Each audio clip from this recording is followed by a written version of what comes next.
Dr. Garg, for being here. And I think for the audience who may not know, Dr. Garg has a PhD from Johns Hopkins. He ran Aadhaar. He has just overhauled how India reads its economy, and we will talk about that. But सबसे पहले sir, ये पूछना चाहूँगी कि under your stewardship, there is the first ever income survey that's going to take place in India.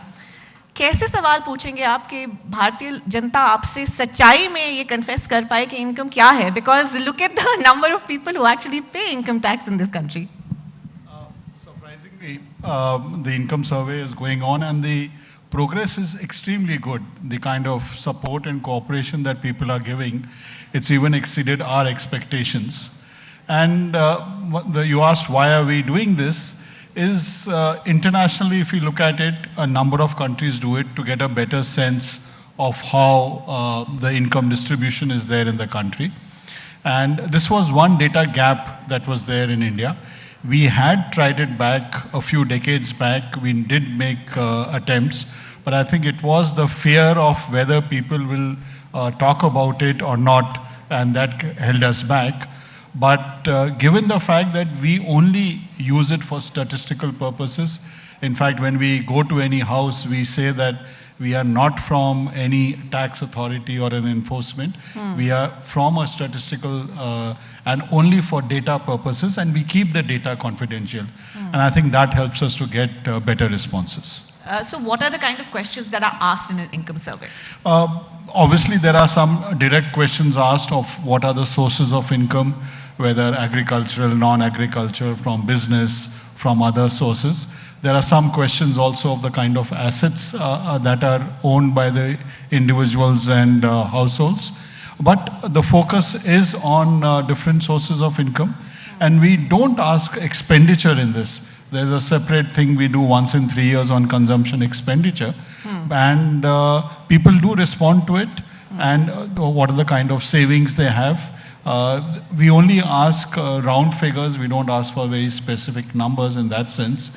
And at higher levels, it's more in terms of the ranges that we are talking about. So, as I mentioned, and I must thank the people for supporting it. And all surveys are useful to the extent that people participate in them. Yes, they participate, but income is such a touchy subject. So I'm just trying to understand, do you believe what people are telling you? So internationally, this is a issue. It's not local or specific to India. And that's why we also get some information of the assets.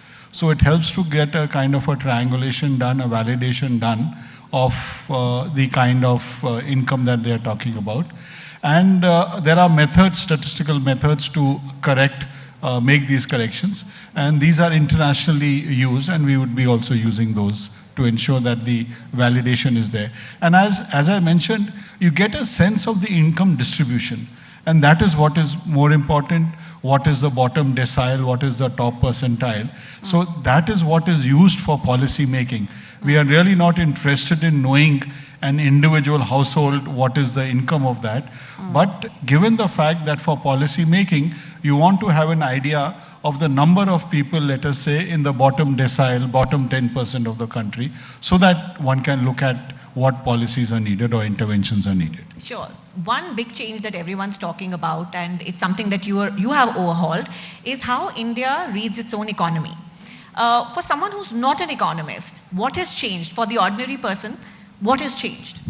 There are 2 or 3 macroeconomic indicators which are internationally, universally used to understand an economy. When anyone talks of how is that economy doing, you ask for the GDP numbers, that what is the size of the economy, what is the growth of the economy. Another question you often ask is what is the inflation rate, how much are prices rising. And this is GDP, CPI, Index for Industrial Production. These are some statistics which are used to compare different countries. So what we have done is that, and each is compared to a certain base year. The base year was 2011. We have updated that to 22-23. And it's not that the realization was not there that this needs to be done, but certain external factors. For example, COVID came in the middle earlier, which prevented certain delays. And there were some questions being raised perpetually about Indian data, that the data sources are not robust, or some technical factors, which is called deflators, are not being used properly. Right. I think we made it transparently clear what is the data source we are using, how we calculate, and I hope that clarity has come in everyone, that there is nothing that we need to hide or suppress. Everything is out there. In fact, we discussed with a host of academicians, forecasters, that this is what we are planning to do. You please suggest if there's something better methodology that you have. Because all these requires certain background methods of working, and I think we've been able to convey that, and we've also incorporated feedback that we have got. And that is one thing which I just want to again say, that there is no reason to doubt the data that we produce now, or in fact what we were producing earlier. It's we are very transparent and we disseminate it extensively. So since you mentioned doubt, I have a few questions around that. So when the base year was changed and the new data was released, our growth rate went up 7.6%, but the actual size of our economy went down. So were we never as rich as we were told that we are? So let me, number one, the growth rates that we have seen in the last 3 years, when we changed the base to 22-23, all three have been over 7%. There were slight ups and downs. It was 6.5 became a 7.2, or a 9 became a 7.5. So those were methodological changes that happened. But we remain the fastest growing economy in the world. We were the fastest growing, and we continue to remain even in the revised methodology. The change that you are talking about, the dip, was that the size of the economy is about 2% less than when we are talking about the overall size.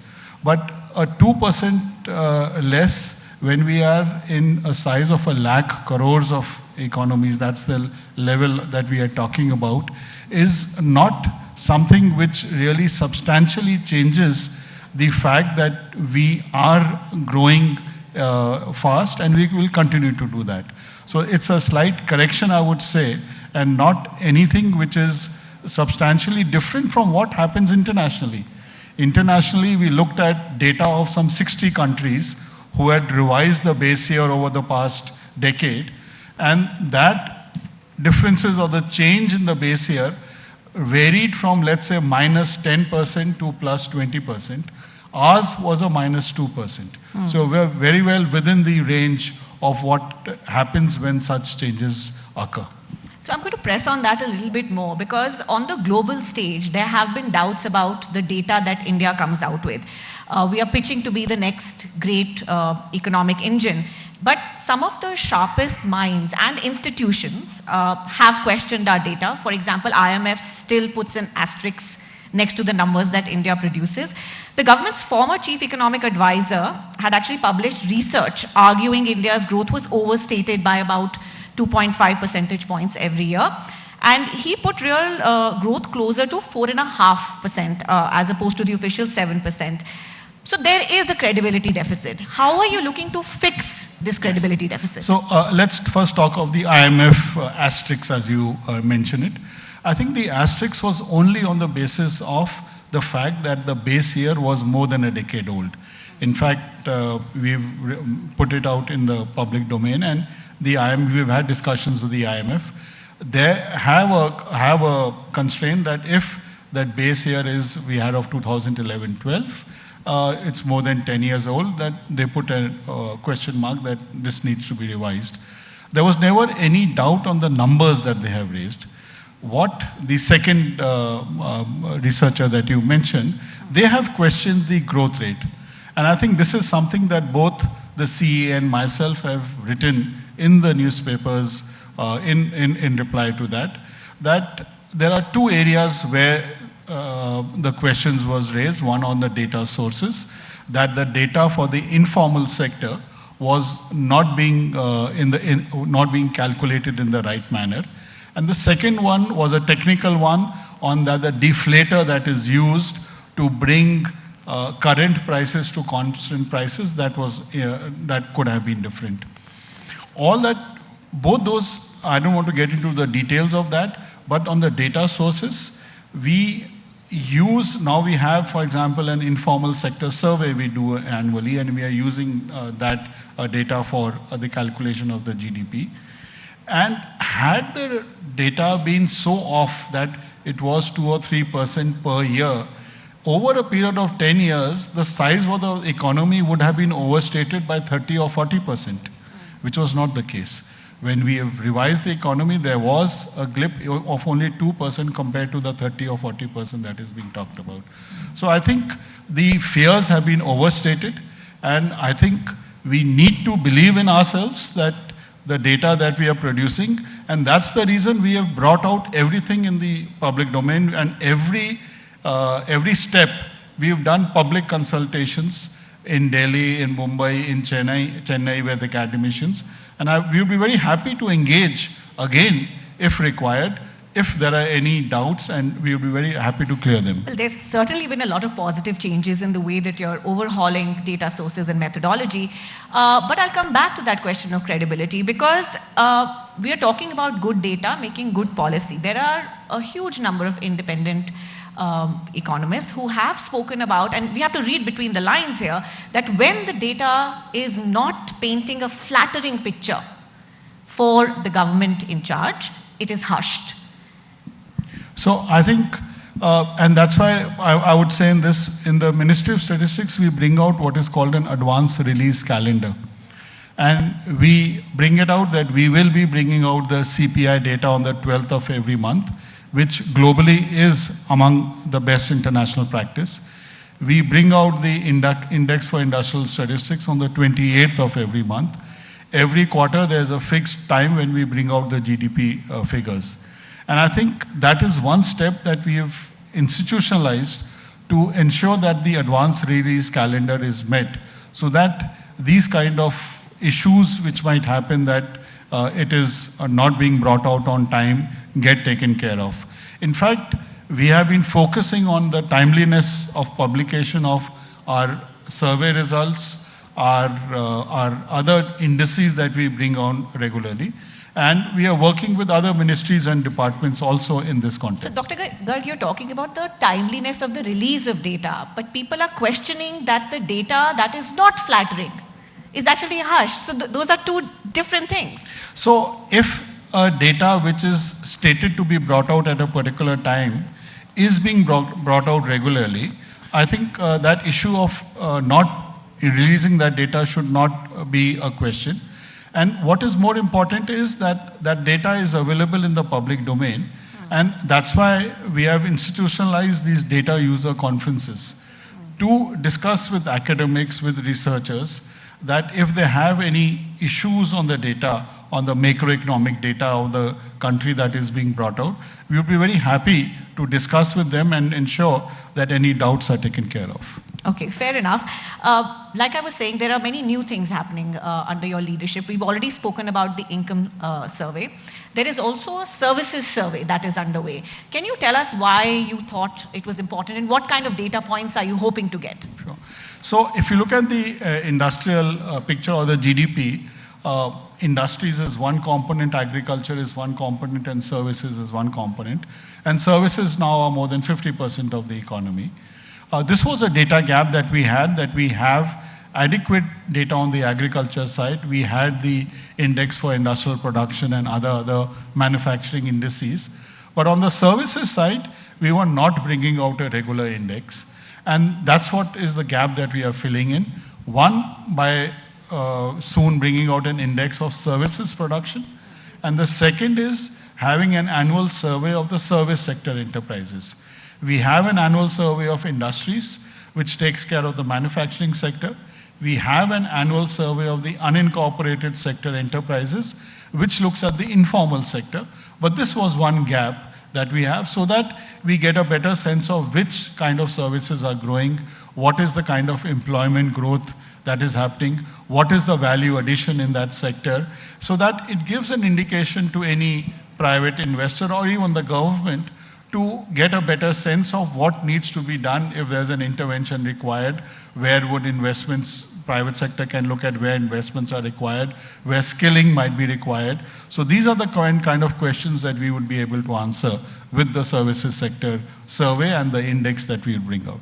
Sure, doctor अगर महंगाई की बात करते हैं कि inflation के numbers जो अभी आए, we saw that you've actually reduced the weightage given to food items in the basket from about 46% of the basket to down 37% because Indians supposedly are buying less food. Because I ask this question because that is where, when you see the kitchen and when you see the dinner table, that is where महंगाई pinches the most. और आपने खाने की जो weightage है, food items की weightage वो ही कम कर दी है बास्केट में. तो ये हम हर 3 साल में एक हाउस होल्ड कंजम्पशन एक्सपेंडिचर सर्वे करते हैं. हमने 22-23 में किया था और 23-24 में किया था.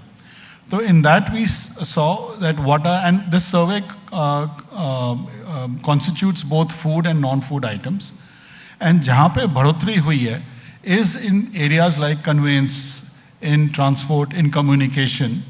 That's where the expenditures have increased. Where there has been a substantial fall in expenditure is in fact in cereals. In cereals, there has been a halving at the lowest decile even. So around 10% of the budget, it has fallen to less than 5%. Where expenditure has increased in food items is in milk products, fish, meat, fruits.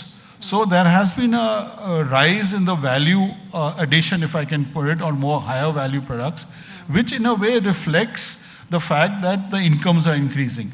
Internationally also you see, as income rises, the proportion of expenditure on food reduces, which is to be expected because a person can only consume a certain amount of food even if they have higher incomes. So it's not that the food consumption has reduced, it's that the proportion of expenditure of food, given the fact that incomes have increased over the past 10 years, that is what gets reflected. But how do you account for the informal sector? ये एक बहुत बड़ा वर्ग है हमारी economy का. And are there changes in methodology you've brought in now to capture data from that sector? Yes, and there are 2 or 3 things we've done, and one is we do a periodic labor force survey, which we used to bring out quarterly or annually earlier. Now we bring it on a monthly basis because it's in the informal sector that a large number of people are employed or they work. So now we have on a monthly basis on the changes that are happening, what is the skill levels they have, and if there are any reductions or increases in the workforce participation, people are going out of workforce or entering the workforce. Now we have this data monthly, which earlier we used to have it quarterly for urban areas and annually for the country. The second thing that we now have, we do an annual survey of the unincorporated sector enterprises, as I mentioned, which gives us an idea of which are the areas where growth is happening more, what is the credit inflows in that area, and what are the kind of skill levels required. And the third point of data now which we have, which we didn't have earlier, which is the GST data. Because GST, though it is primarily for the registered or corporate enterprises, but even the smaller businesses, etc., which have a turnover over a certain minimum, need to get registered under the GST. So this has given us a much better sense. And I think I must say that over the past decade, because of the penetration of digital India, we have a lot of different sources of data which were not available. We have e-Vahan data, which gives us an idea of what is the movement of transport sector across the country. And I think this also flows from the focus which the Honorable Prime Minister has been given, that he stated that a number of times to civil servants when he addresses them, that we need to, whatever we measure, we will improve, and ultimately we want to transform that. Right. So given that focus on transformation, that need for measurement is really flowing from the right from the top. I have 2 very brief questions before we wrap up. Number 1, is there a piece of data recently that has surprised you about India? So I think this household consumption expenditure survey, which came out last year, I think that throw up one is food, which was really, food used to be the major point. But interestingly, two other points, data points which have also come up, is that the ownership of vehicles of different kinds is now widespread. That's been really one of the fastest growing areas. And the second is the expenditure that people are spending on transport and conveyance has nearly doubled from what it used to be. And this is not only for purposes of recreation or tourism, it might also be for commuting to work or for other purposes. I think these are changes in the economy which have happened, which are extremely significant. And the third, if I can put, is obviously the usage of digital technologies, the usage of internet, smartphones, etc. It's showing up in the various surveys that we do. Okay, final question, Dr. Garg. Should Indian economists, should the world at large believe every data point that India puts out? So what I would say is that as a statistical means, you talk of 95% confidence levels. And I would say that the data that we bring out, we ensure that the error in that data is of a confidence level of over 95%. And I would like to mention that we are the fastest growing economy. Our revised data is showing it, and there is no reason to believe that we will not continue to be the fastest growing economy in the globe. I think that's a fantastic note to end this session on. Thank you so much, Dr. Garg.